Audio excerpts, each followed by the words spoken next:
Hi, so this is going to be me making the process video for my randomly chosen fabric series. This video is on this fabric. I'm planning on making either a shirt or a dress. Let's see if I have enough fabric for a dress. If not, I'll make a top. All right, so this fleece fabric is not stretch. So I took a non-stretch shirt that I like the shape of, and I have folded my fleece twice. So I'm cutting both the front and the back. As you can see, 4 layers, folded, 2 layers, folded in half makes 4. And I folded the shirt I like in half and I put it on that folded seam and it looks like that. I also am going to make some adjustments to this pattern. So this I want to like make it a little bit more in. This one is like really close to my shoulders, and I think I'm going to make this more of a boat cut, or not a boat, square cut. So I'm going to cut it kind of square rather than this round, but I'm mostly using this measurement for this portion here because I want to make sure it's wide enough for my waist. And so that's how I'm going to start out. And then I think I do have enough to make the skirt as well of a dress. So I'm going to start with this and then I'll cut out a rectangle for the skirt. So let's see this cut out.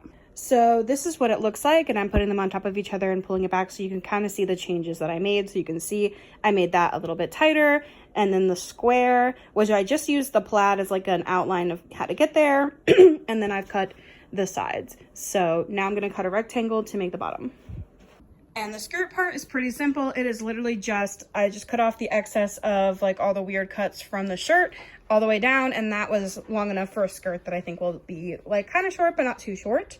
And it is longer than my top, so I can kind of do a little bit of a ruched under it. I'm not going to do a full basting stitch. I'm just going to kind of eyeball it, but let's sew this together. So this is what the top looks like. So I'm going to flip it so that the pattern sides are touching. I'm going to sew it together at the shoulders, at the sides, and then I'm going to add the skirt on. And like I said, for the skirt, I'm literally just going to kind of pucker it in a few places. Maybe I'll pleat it. I haven't decided, and just add it on there. You can be careful and do like a ruched edging with like a basting stitch, but I'm not going to be doing that. So for the skirt, it's hard to see, but my first decision that I made is that I'm going to turn it into like a big tube by sewing up what would be the side seam so that it is easier to gather onto my shirt. So that's what I'm doing here. So this is my tube, and then I just clipped it there.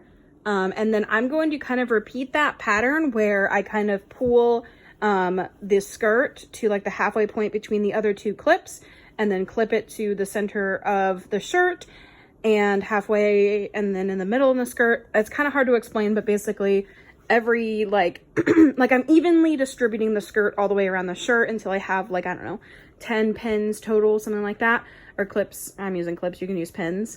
And at those little clips, I will do a little tiny pleat, and I will just adjust the size of the pleats until the skirt matches the shirt. You can do like a basting stitch, and I am forgetting the word for what it's called, but and that's how you can kind of get that like even, like, what is it called? I'm forgetting.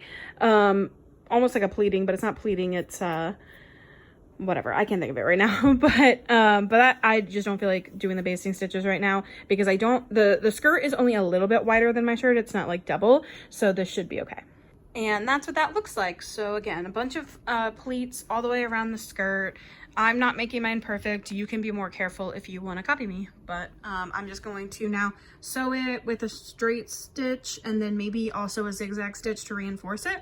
And then I just have to do the hems. So most of my hems, I'm just gonna do a folded hem. You can do a double folded hem, which will kind of bury your edges. I don't do that, just, I don't know, it seems like a lot. But for this square neck, if I did a folded hem, you can see that like it would have to pucker at these corners, and I want to keep them kind of sharp.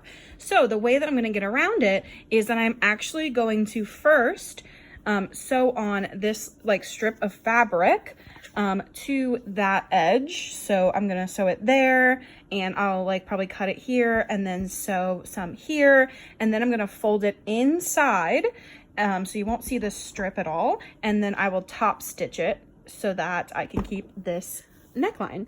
And like I said, all the rest of them I'm going to do a folded hem, so the next clip will be the final product. All right, so this is what it looks like after I've added the hem and everything else. Now it does need to be like either ironed or like washed because it's definitely like not lived in at all, but I think it turned out really, really cute. And yeah, hope you like it.